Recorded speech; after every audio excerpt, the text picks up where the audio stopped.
Absolutely, and it's so hard to swallow, isn't it? You're watching him, he's been whining and whining for years, and he loses sympathy every day. And there are now reports that Prince Harry is being blackballed by the royal family because none of them trust him or Meghan Markle. Sources in Page 6 say, I genuinely think that nobody trusts him, and that's the bottom line. The royal family has major trust issues with him, and that's what's at the heart of everything. You know, Louise, is that your sense? What do you make of these reports? I agree. I think Sarah's piece in the New York Post, Sarah Nathan's piece, was fascinating because it not only shows that the situation between these warring family continues, it's moved beyond forgiveness. Everyone thought it was about forgiveness. The hateful things he said in his autobiography and the terrible things they said in the Oprah interview, it's now a matter of honesty and security. They cannot tell him anything. And that points to the fact that when he said that, you know, he's worried about his father and wants to reconcile, and I don't know how much time my father has left. He has no idea. He has no information.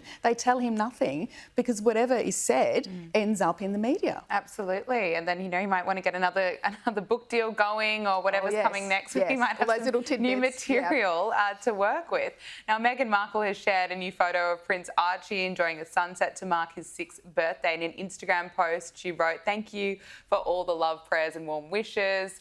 He's 6. Where did the time go?" Now, of course, she loves using social media to get her message out and to stay in the headlines. But I have to agree, I can't believe he's 6. Yeah, he's grown up very fast. And look, I have to commend Harry and Meghan for one thing, which is the way they do protect the privacy of their children. Right. You can see his back is turned to the camera. He's looking at a sunset.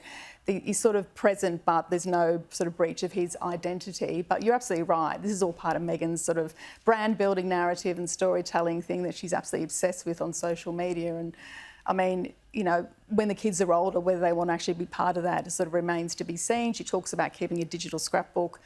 But what a contrast between that. He looks like he's almost standing on a balcony in that shot where he's sort of gazing at the Californian sunset. And what a contrast between that and when you saw his cousins, who of course he doesn't see or speak to or interact with at all, we believe, on the balcony for the VE flyover as well, where they're sort of there and joking, and it's all very front and centre. And of course, you know, Lilibet and Archie aren't working royals, so they're not photographed at school, they're not photographed at Trooping the Colour and things like that, which is fair enough that their identity should be protected, but it also makes you feel sad because it's another nail in the coffin for their relationship with their own little cousins who they don't know. And that's no fault of theirs. It's Harry and Meghan. Yeah.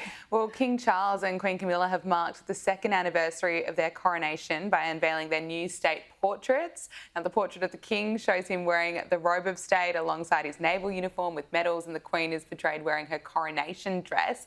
Now, the paintings will be displayed in the National Gallery Central Hall until June, and then they'll be moving to their permanent home in the throne room at Buckingham Palace. Is that right? That's right, yes, they will. They're on display until June 5. So I found these portraits fascinating because they are sort of speaking to the reign of Charles as well. His mother's portraits were always very official with lots of crowns and jewels and stuff. You see, his portrait is it's dignified. It shows the man behind the monarch, I feel. You kind of see a bit of a wistful, thoughtful look in his eyes, and I think that's the man Charles is. He's sort of projecting forward to, obviously, when William takes the throne as well. It's a new path that he's charting there.